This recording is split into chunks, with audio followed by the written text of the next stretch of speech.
नमस्कार, बहुत बहुत स्वागत है आप सभी का साधना प्लस में। मैं हूं आपके साथ आदर्श तिवारी। बुलेटिन की शुरुआत करें, लेकिन पहले आपको इस वक्त की हेडलाइंस दिखाते हैं। प्रश्न पत्र लीक मामले पर बोले उपेंद्र कुशवाहा, सीएम नीतीश खुद ले मामले का संज्ञान। ऐसे मामलों से होती है बिहार की छवि खराब। सिवान में श्राद्ध कर्म के भोज में कई लोग हुए शामिल। भोज खाने के बाद 200 लोगों की तबीयत खराब, सभी को अस्पताल में कराया गया भर्ती, इलाज जारी। लातेहार के वैष्णव दुर्ग मंदिर की 28वीं वार्षिकोत्सव, शहर में निकाली गई कलश यात्रा। दुर्गा उत्सव को लेकर लातेहार विधायक हुए शामिल। और गुमला में एक ही परिवार के 5 लोगों की हत्या से लोगों में दहशत का माहौल। मौके पर पुलिस ने शुरू की मामले की जांच।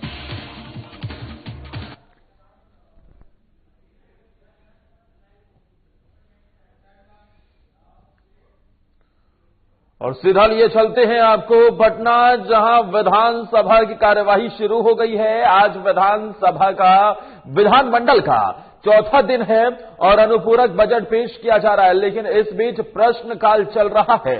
सीधा लिए चलते हैं आपको। लास्ट समय हो रहा है। चंद्रशेखर बाबू, आप बढ़िया लोग हैं, पूछता हूं। ठीक है, जवाब उत्तर मुद्रित है। शाहनवाज जी महोदय, पिछले सत्र में भी हमने पूरा पूछिए, उत्तर मुद्रित पूछ रहा हूं मैं। वही पिछले सत्र में भी इस सड़क का चौड़ीकरण के विषय पर हमने प्रश्न किया था और उस वक्त माननीय मंत्री जी का जवाब था कि ये सड़क अति महत्वपूर्ण है और वार्षिक योजना 19-20 में इस सड़क का चौड़ीकरण किया जाएगा। अब इस बार माननीय मंत्री घनत्व के आधार पर चौड़ीकरण करने की बात कर रहे हैं। महोदय, आपसे आग्रह है कि वित्तीय वर्ष 20 और 21 में इस सड़क का चौड़ीकरण और मजबूतीकरण किया जाए। अध्यक्ष महोदय, हम सर्वेक्षण करा के इसकी प्राथमिकता देखते हुए इसको किया जाएगा। ठीक। अब प्रश्नोत्तर काल समाप्त हुआ। माननीय मंत्रीगण, अब सुनिए, तो आपसे इंपॉर्टेंट विषय, आप बैठ जाइए, आप एक में बैठ जाइए। महमूद जी बैठ जाइए। माननीय मंत्रीगण, क्या समस्या? अरे बोल रहे हैं, थोड़ा आप लोग बढ़िए लोग हैं, बढ़ियता दिखाई भी पड़नी चाहिए। माननीय मंत्रीगण, यह आपसे संदर्भित है। बिहार विधानसभा की प्रक्रिया का कार्य संचालन नियमावली के नियम 93 के आलोक में वैसे प्रश्नों के उत्तर को जो सदन में नहीं दिया जा सका हो, सदन पटल पर रखना अनिवार्य है। अतः नियम 93 के आलोक में जिन प्रश्नों के उत्तर मंत्रीगण सदन में देना चाहते हैं, वे जब तक इनके उत्तर वस्तुतः सदन में नहीं देते हैं या इन्हें मेज पर नहीं रखते हैं, तब तक वे उत्तर प्रश्नार्थ मुक्त नहीं किए जाएंगे।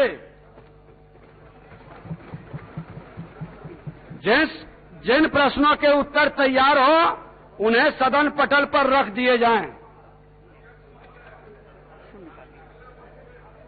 अब शून्यकाल लिए जाएंगे।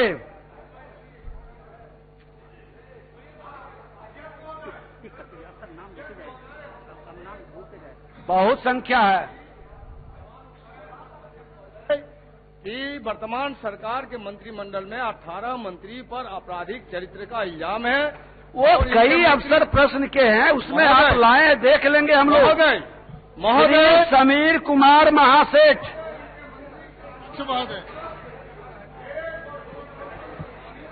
देखिए बहुत लोग वंचित रह जाएंगे, जल्द से जल्द। चलिए, उचित माध्यम से आए, नियम के अनुसार आए। श्री समीर कुमार महासेठ जी सर, अपनी सूचना पर है, नहीं तो आगे बढ़ेंगे हम। सदर अस्पताल मधुबनी में बर्न यूनिट आईसी स्थापित है, परंतु वह चालू नहीं है, जिसके कारण आप पुराने लोग हैं, नियम के अनुसार उसको उचित प्लेटफॉर्म पर लाएं, उचित माध्यम से लाएं। अभी शून्यकाल की घोषणा हो चुकी है। संजय कुमार तिवारी, उप मुन्ना तिवारी। बीपीएससी के 48 से 48 संजय कुमार तिवारी, उप मुन्ना तिवारी। अध्यक्ष महोदय, बीपीएससी की 48वीं से 62वीं परीक्षा में 15 मौका के बदले 4 मौका ही मिला, जिसमें अभ्यर्थियों को 11 अवसर का नुकसान हुआ। मैं सदन के माध्यम से सरकार से मांग करता हूं कि बीपीएससी की परीक्षा में जिन्हें उम्र का नुकसान हुआ है, 4 उन्हें अतिरिक्त अवसर प्रदान किए जाएं। श्री विजय कुमार सिंह उप डब्लू सिंह। जिला खनन पदाधिकारी औरंगाबाद द्वारा बारून के रेलवे अंडरपास में गेज नीचे कर देने से स्कूली बच्चों और बसों को आने में बड़ी अवरुद्ध हो गया है। इसके विरोध करने पे आवागमन बाधित होने पर जनप्रतिनिधियों पर मुकदमा कर दिया गया है। इसकी उच्च स्तरीय जांच की मांग करता हूं। श्री विजय कुमार खेमका।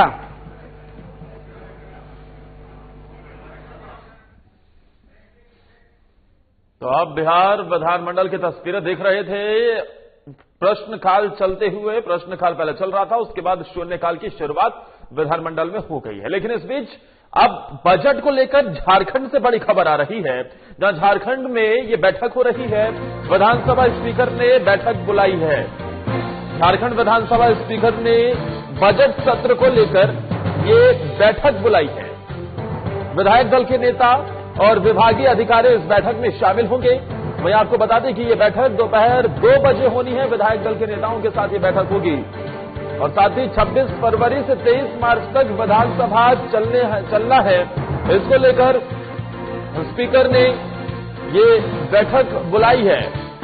दोपहर 2 बजे विधायक दल की बैठक होनी है। 26 से 23 मार्च तक विधानसभा का ये सत्र चलेगा, बजट सत्र, जिसको लेकर स्पीकर की तरफ से झारखंड विधानसभा को लेकर ये बैठक बुलाई गई है।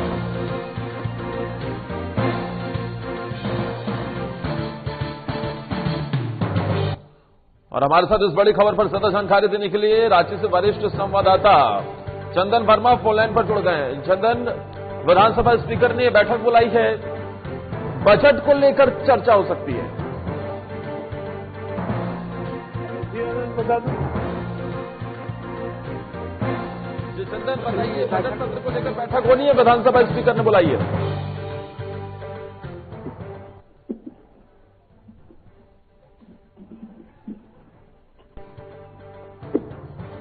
चंदन, क्या आप तक आवाज मिल रही है?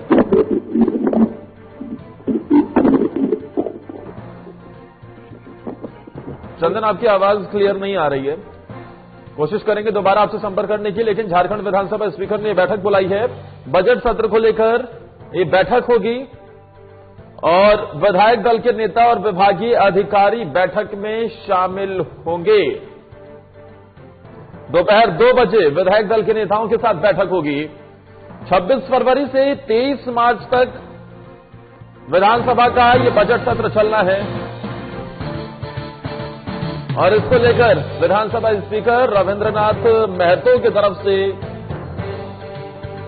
ये बैठक बुलाई गई है।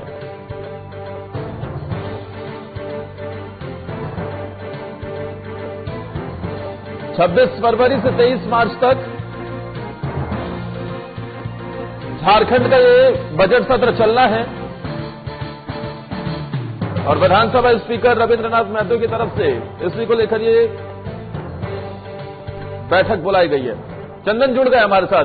चंदन, विधानसभा स्पीकर ने ये बैठक बुलाई है, बजट सत्र को लेकर बैठक होनी है, क्या जानकारी? और जी देखिए, 26 फरवरी से 23 मार्च तक जो बजट सत्र है उसको लेकर ये बैठक बुलाई गई थी। बैठक जो है कई दौरों में चलेगी। विभिन्न अधिकारियों के साथ जो है शुरुआती दौर में बैठक होगी, जिस पर बैठक के दौरान, सत्र के दौरान सुरक्षा को लेकर सभी विषयों पर चर्चा किया जाएगा। साथ ही बैठक को सुचारू रूप से कैसे चलाया जाएगा, इन सब तमाम विषयों पर कहें कि चर्चा होगी। इसे लेकर जो सरकार के तमाम अधिकारी हैं, आला अधिकारी हैं, हर विभाग के जो सचिव हैं, उनके साथ यहाँ तक की बैठक में पुलिस मुखिया डीजीपी नीरज सिन्हा भी मौजूद रहेंगे। तो सुरक्षा को लेकर और तमाम चीजों को लेकर बैठक में अहम फैसले हो सकते हैं। सभी दृष्टिकोण पर नजर रखी जा सकती है और उन सभी चीजों पर चर्चा होगी और तब जाकर कुछ निर्णय लिया जाएगा कि कैसे कुछ प्रारूप तैयार किया जाएगा। और वहीं अगर बात करें तो इसके बाद विधायक दलों के साथ भी बैठक है और उस बैठक में यह निर्णय लिया जाएगा, जो विधायक दल के साथ जो बैठक है उसमें यह तय किया जाएगा कि जो भी प्रश्न है चाहे जो भी उसके उत्तर होने हैं वो किस तरीके से शांतिपूर्ण संपन्न हो और जो सदन है वो कैसे शांतिपूर्ण तरीके से चलाया जाए और अंतिम समय तक इसे शांतिपूर्ण तक संपन्न किया जाए। इस सब इन तमाम चीजों पर जो है वो चर्चा की जाएगी इस बैठक में। जी सर। चंदन, लेकिन इसको लेकर बाबूलाल मरांडी को लेकर भी कोई जानकारी है क्या?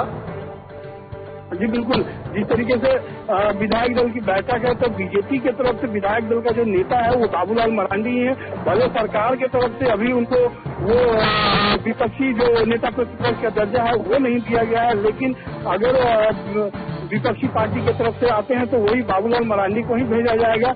लेकिन अब देखने वाली बात होगी कि जिस तरीके से पिछले सत्र के दौरान जो है बाबूलाल मरांडी को नेता प्रतिपक्ष का दर्जा नहीं दिया गया था, अब इस सत्र में क्या कुछ निकल के आता है सामने, क्योंकि बैठक में जो है उस मुद्दे पर चर्चा हो सकती है। हो सकता है कि सरकार बड़ा दिल दिखाते हुए, उदारता दिखाते हुए बाबूलाल मरांडी को नेता प्रतिपक्ष का दर्जा दे सकती है। जी ठीक है, बहुत बहुत शुक्रिया चंदन तमाम जानकारी देने के लिए इस बड़ी खबर पर। और यहां रुक रहे एक बहुत छोटे से ब्रेक के लिए, फौरन हाजिर होते हैं कुछ और खबरों के साथ।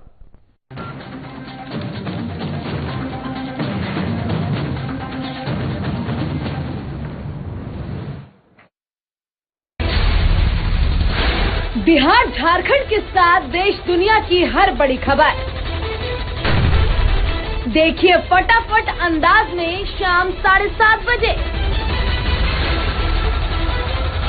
खबरें सुपरफास्ट सिर्फ साधना प्लस पर।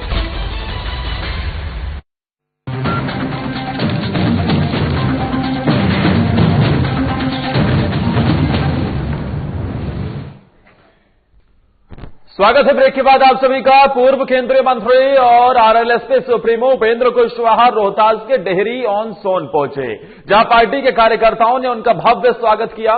पूर्व केंद्रीय मंत्री ने जिले में भी कई कार्यक्रमों में शिरकत की है। वहीं मैट्रिक परीक्षा के पेपर लीक मामले पर कुशवाहा ने कहा है कि सीएम नीतीश कुमार को कई विभागों पर खुद नजर रखने की जरूरत है। लोगों पर ज्यादा विश्वास करने की वजह से नीतीश को परेशानी उठानी पड़ती है और ऐसे मामलों से बिहार की छवि खराब होती है। इस पर निगरानी रखने की जरूरत है। अधिकारियों पर ज्यादा भरोसा करने से भी कभी कभी दिक्कत हो जाती है। इसलिए मुख्यमंत्री नीतीश कुमार को इन मामलों पर खुद नजर रखनी चाहिए, जिससे छात्रों के भविष्य के साथ खिलवाड़ न हो सके।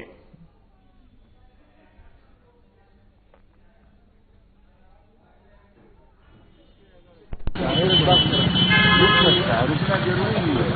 हम तो मुख्यमंत्री जी से आग्रह करेंगे कि खुद संज्ञान ले। दूसरे के ऊपर भरोसा बहुत करने से नुकसान हो रहा है। खुद मुख्यमंत्री जी संज्ञान ले और ऐसी स्थिति आगे न हो, इस बात का कोई न कोई निदान निकाले। सिवान के दोरंदा में भोजन करने के बाद लगभग 200 लोगों की तबीयत खराब हो गई। आपको बता दें कि 21 फरवरी को राम बहादुर सिंह के श्राद्ध कर्म के भोज में कई लोग शामिल हुए थे और फिर भोज खाने के बाद लोगों को ठंड, बुखार, सरदर्द जैसे शिकायतें हुई, जिसके बाद सभी को इलाज के लिए अस्पताल में भर्ती करवाया गया, जहां डॉक्टरों ने फूड पॉइजनिंग की आशंका जताई है। जानकारी मिलते ही सिवान सिविल सर्जन यदुवंश शर्मा दरोंदा सामुदायिक स्वास्थ्य केंद्र पहुंचे और सभी मरीजों का हाल जाना है।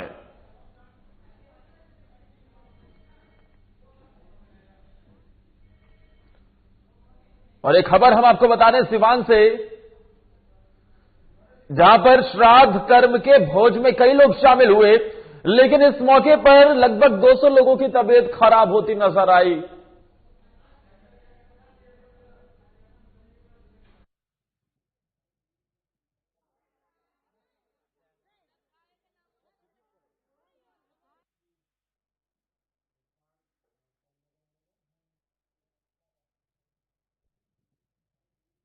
कर्म के भोज में कई लोग शामिल हुए हैं। लगभग 200 लोगों की तबीयत खराब हो गई है और सभी को अस्पताल में भर्ती कराया गया है।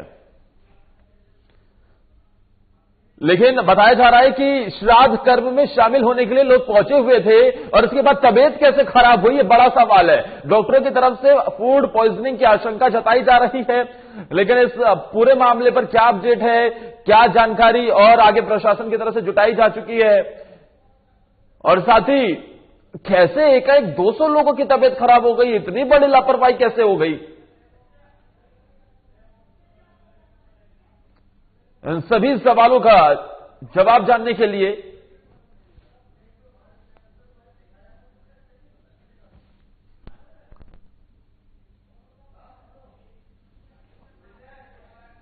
अपने संवाददाता विजय के पास चलते हैं।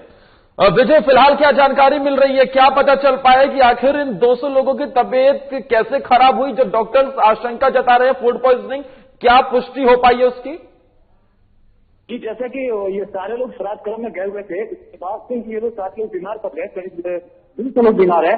तो वैसे में जब जांच टीम वहां पे गई, जांच कर रही है और मतलब पता चला है कि जो वहां पे खाने परोसे गए थे उसमें किसी कीटाणु की बात आ रही थी, लेकिन अभी इसकी पुष्टि नहीं हो पाई है। वही जो जांच टीम है लगातार आसपास के इलाकों में जो भी दुकानें हैं उसमें भी जांच कर रही है कि क्या अगर इस दुकान से सामान ले जाया गया है, क्या उसमें किसी तरह का कीटनाशक सामान मिला है जिस कारण से इतने लोग बीमार कर रहे हैं। वहीं सिविल सर्जन भी इसको लगातार इसकी निगरानी कर रहे हैं कि अगर इसमें किसी की लापरवाही है तो उसको उस पर कार्रवाई की जाए, और साथ उसकी डीएम है वो भी मॉनिटरिंग कर रहे हैं कि इसको लेकर किसी भी तरह, और जो भी इसमें लोग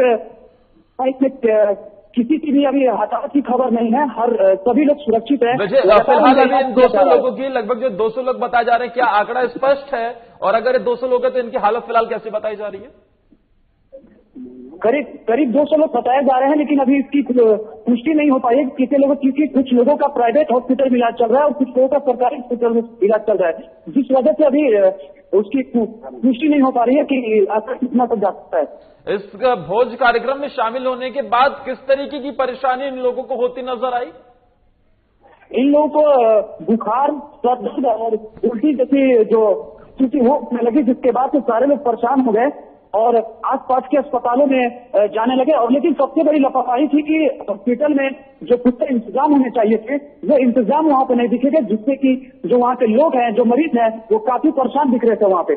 जी ठीक है विजय, आप लगातार नजर बनाए रखिएगा इस खबर पर, जैसे कोई अपडेट आएगा फिर आपके पास जुड़ेंगे। फिलहाल के लिए बहुत बहुत शुक्रिया। अब खबर लातेहार से आपको दिखाते हैं, जहां वैष्णव दुर्गा मंदिर की 28वीं वार्षिकोत्सव के मौके पर कलश यात्रा निकाली गई, जिसमें लातेहार विधायक वैद्यनाथ राम समेत कई लोग शामिल हुए। आपको बता दें कि कलश यात्रा मंदिर परिसर से निकलकर कचहरी तक पहुंची, जिसके बाद मुख्य मार्ग से वापस होते हुए औरंगा नदी छठ घाट पहुंची। इसको लेकर मंदिर समिति के आशीष टैगोर ने बताया है कि 25 फरवरी को 12 बजे से माता का भंडारा होगा और रात 8 बजे से भगवती जागरण किया जाएगा।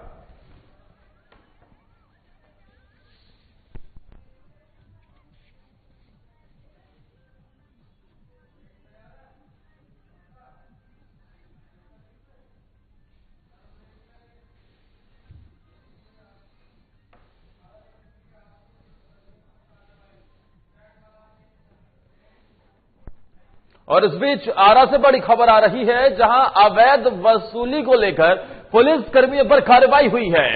अवैध वसूली का यह मामला निकलकर सामने आया है। आरा से बड़ी खबर हम आपको बता रहे हैं और इसी को लेकर ये जानकारी मिल रही है कि इन पुलिस कर्मियों को बाकायदा कार्रवाई करते हुए सस्पेंड भी कर दिया गया है। अवैध वसूली के आरोप में पुलिस कर्मियों पर कार्रवाई की गई है। इमादपुर, चांदी और संदेश थाने के प्रभारियों को सस्पेंड कर दिया गया है। जीपीएस ट्रैकिंग से अवैध वसूली के मामले में दर्जनों पुलिसकर्मी निलंबित हुए हैं। दरअसल इन लोगों को लेकर लंबे समय से एसपी को शिकायत मिल रही थी और इसी में भोजपुर एसपी ने बड़ी कार्रवाई की है। अवैध वसूली के आरोप में इन पुलिसकर्मियों पर कार्रवाई हुई है। इमादपुर, चांदी और संदेश थाने के थाना प्रभारी सस्पेंड कर दिए गए हैं। दर्जनों पुलिसकर्मी जीपीएस ट्रैकिंग से अवैध वसूली के मामले में निलंबित किए गए हैं। बहुत बड़ी कार्रवाई भोजपुर एसपी की तरफ से, क्योंकि लगातार शिकायतें उन्हें मिल रही थी। और इस बड़ी खबर पर ज्यादा जानकारी के साथ हमारे आरा संवाददाता राकेश राजपूत फोनलाइन पर हैं। राकेश, फिलहाल क्या जानकारी मिल रही है? देखिए, बिल्कुल ये भोजपुर पुलिस अधीक्षक की बहुत बड़ी कार्रवाई है, जहां जिले के इमारपुर थाना अध्यक्ष को जो है तत्काल प्रभाव से निलंबित कर दिया है। इनके आरोप था कि ये पुलिस विभाग की जो गाड़ी थी, इनके जो थाना की गाड़ी थी, उस गाड़ी को लेकर के ये अवैध वसूली किया करते थे। ट्रक से, बालू से जो ओवरलोडेड जो ट्रक पास होती थी, उससे ये अवैध वसूली करते थे। यही नहीं, जिले के चांदी थाना और संदेश थाना को भी इसी मामले में जो है सौकोच किया गया है। और उसके बाद से मैं बता दूं कि कई पुलिसकर्मी को जो है अवैध वसूली में बालू वालों से जो वसूली कर रहे थे, उनको अरेस्ट कर करके भोजपुर पुलिस अधीक्षक ने उन्हें जेल भेज दिया है। लेकिन वैसे जाहिर तौर पर जब इस तरीके से ये पुलिसकर्मी अवैध वसूली करते थे तो पुलिस प्रशासन की कार्यप्रणाली पर बिहार में वैसे भी सवाल खड़े होते हैं। और ये तो चौंका देने वाला मामला है कि जिन पुलिसकर्मियों पर सेवा करने की, सुरक्षा करने की जिम्मेदारी होती है, अगर वही अवैध वसूली के जरिए से इन आरोपियों को बढ़ाते नजर आएंगे तो जाहिर तौर पर समाज में भय का माहौल और कायम होगा, लोग भी डर के माहौल में होंगे। जी बिल्कुल, मैं आपको बता दूं कि जिस तरह से बिहार के मुखिया नीतीश कुमार ने 16 चक्का जो ट्रक, इससे जो है प्रतिबंध लगा दिया था कि इससे इस ट्रक से जो है 16 चक्के ट्रक से बालू की ढुलाई जो है वो नहीं होगी। उसके बावजूद भी लगातार भोजपुर जिले के जो भी सीमावर्ती क्षेत्र है, जो कोयलर सोन नदी जो कहलाता है, जहां बालू का एक बहुत बड़ा हब है बिहार का, तो यहाँ से 16 चक्का ट्रक से लगातार जो है रात में जो है बालू जो है अवैध खनन हो रहा था और अवैध बालू पार हो रहे थे 16 चक्के ट्रक। क्योंकि नीतीश कुमार ने आदेश दिया था कि 16 चक्के ट्रक का जो है उपयोग नहीं करना, उसके बावजूद भी ये थाना अध्यक्ष जो है रात में लगातार जो है अवैध ट्रक को पार कराया जा रहा था, उससे पैसे लेकर के पास कराए जा रहे थे। लगातार हर ट्रक से 1500 की वसूली की जाती थी। इससे लगातार भोजपुर जिले में देखा जाए तो जाम की जो समस्या है वो लगातार बनी रहती थी, जिससे लोग काफी परेशान रहते थे। एम्बुलेंस जो है भोजपुर जिले से पटना की तरफ जो है PMC समय पर नहीं पहुंच पाती थी, जिसके कारण कई मरीजों की जो है रास्ते में मौत भी हो जाती थी। तो ये कहीं ना कहीं एक बहुत बड़ा देखा जाए तो भोजपुर पुलिस जो है इस पर जो एसपी ने जो कार्रवाई की है, ये काफी काबिल तारीफ है। राकेश, और एसपी की तरफ, भोजपुर एसपी की तरफ से कार्रवाई करते हुए क्या कोई बयान भी उनका निकलकर सामने आया है? हालांकि उन्होंने भी पत्रकारों से कुछ कहा नहीं है, लेकिन मैसेज के थ्रू जो उन्होंने एक व्हाट्सएप ग्रुप बनाया है जिसमें भोजपुर एसपी खुद है और डीएसपी है और जिले के तमाम पत्रकार बंधु जो है वो उस ग्रुप में उन्होंने रखा है और लगातार जो है वो फोन से बात करते हैं और जो भी मैसेज होता है वो व्हाट्सएप के जरिए जो है ग्रुप में वो डाल दिया करते हैं।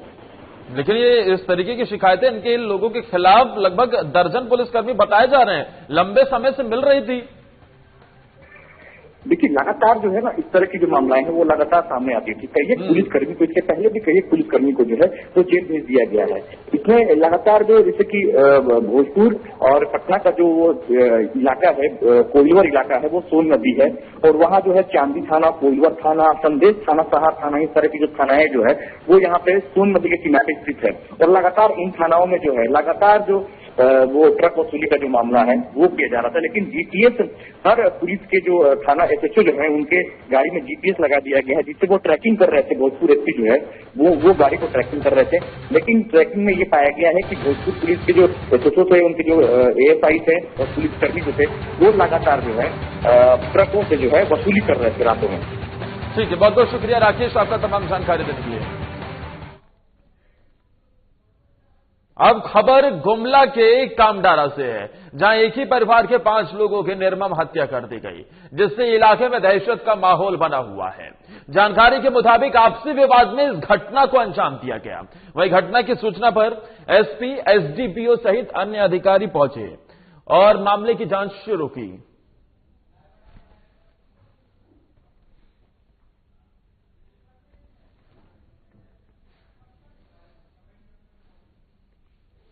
एक ही परिवार के 5 लोगों की हत्या कर दी गई। गुमला से एक खबर हम आपको बता रहे हैं, जहां पर ये देखिए कि एक ही परिवार के 5 लोग बताए जा रहे हैं जिनकी हत्या कर दी गई है। आपसी विवाद बताया जा रहा है इस हत्या के पीछे का। गुमला के कामडारा से खबर, 5 लोगों की निर्मम हत्या कर दी गई। अब इलाके में दहशत का माहौल बना हुआ है। और इस घटना की सूचना पर एसपी, एसडीपीओ सहित अन्य अधिकारी घटनास्थल पर पहुंच गए हैं। और हमारे साथ गुमला संवाददाता मुकेश कुमार सोनी इस खबर पर ज्यादा जानकारी देने के लिए फोन लाइन पर है। मुकेश, क्या वजह पता चल पाई है? आखिर किसने यह हत्या की है, इस बारे में कोई जानकारी मिल पाई है? एक ही परिवार के 5 लोगों को ये हत्या किया गया है, लेकिन यही प्रतीत हो रहा है कि ये आपसी विवाद के कारण हत्या होने की आशंका जताई जा रही है। घटनास्थल पर जिले के एसपी और डीएसपी पहुंचे हुए हैं, पूरे मामले की छानबीन में जुटे हुए हैं। जी आदर्श, बिल्कुल सही तौर पर। लेकिन आपसी विवाद किससे और किस से ये आपसी विवाद था, किस चीज को लेकर था, इस बारे में क्या जानकारी मिल पा रही है कि क्या कोई ये जमीन को लेकर मामला था या कोई पुराना आपसी रंजिश का मामला था? सूत्रों के अनुसार पता लगाया जा रहा है कि ये जमीन विवादी का मामला चल रहा है, जिसके कारण लोगों की देर रात में, मतलब 12 बजे की रात में लोगों की 5 लोगों की हत्या कर दी गई है।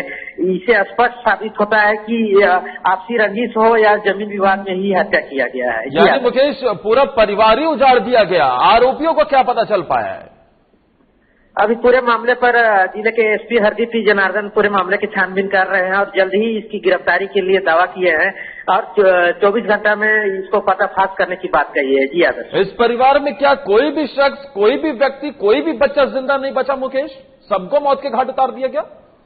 जी, एक ही परिवार के पूरे 5 लोग थे, सभी लोगों की मौत के घाट उतार दिए हैं। अब नहीं लगता है कि उनके परिवार के कोई मतलब बीच होंगे।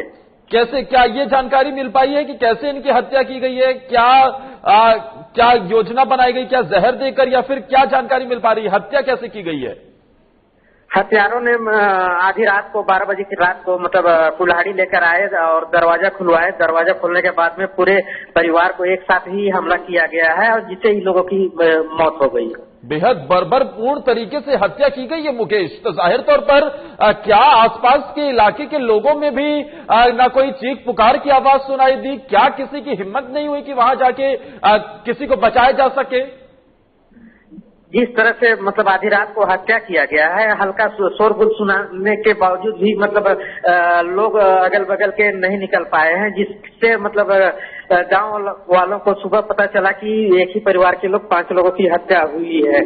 और ऐसे सभी जब जानकारी हुई गांव वालों को तो सभी लोग भय के माहौल में हैं। जी आदर्श, बिल्कुल सही तौर पर। क्या आसपास के लोग कुछ कह रहे हैं या फिर सब कहने से कुछ बच रहे हैं? अभी सब गांव वाले पूरा डरे समे हुए हैं और पता लगा रहे हैं कि किस कारण से हत्या हुआ है। सभी बिंदुओं पर मतलब गांव वालों को भी पता करने में जुट गए हैं। जी, बहुत बहुत शुक्रिया मुकेश, तमाम जानकारी देने के लिए। हैरान कर देती है खबर। देखिए, एक ही परिवार के 5 लोगों को मौत के घाट उतार दिया गया, कुल्हाड़ी से निर्मम हत्या की गई है। इसी के साथ इस बुलेटिन में इतना ही। नमस्कार।